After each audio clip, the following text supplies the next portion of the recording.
The overall goal of this procedure is to identify the correct physical model describing the binding of a macromolecule to its ligand and to determine the associated thermodynamic parameters.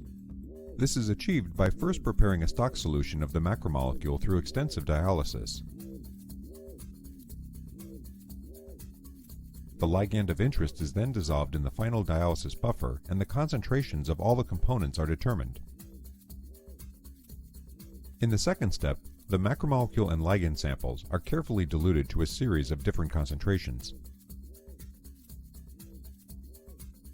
Next, a series of isothermal titration calorimetry or ITC experiments are performed at several concentrations of both ligand and protein to produce a series of ITC isotherms. In the final step of the procedure, global analysis of the series of experiments are performed using different physical models, and the model giving the best overall agreement is identified as correct.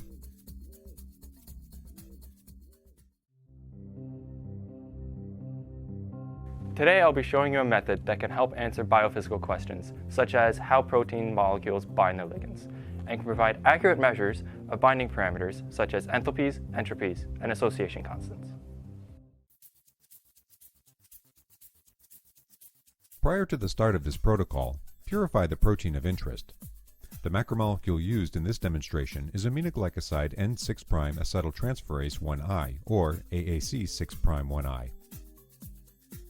To begin, prepare 4 liters of dialysis buffer and cool to 4 degrees Celsius. Next, dialyze a small volume of a macromolecule solution, in this case 5 milliliters of 400 micromolar AAC 6'1I in 1.3 liters of dialysis buffer.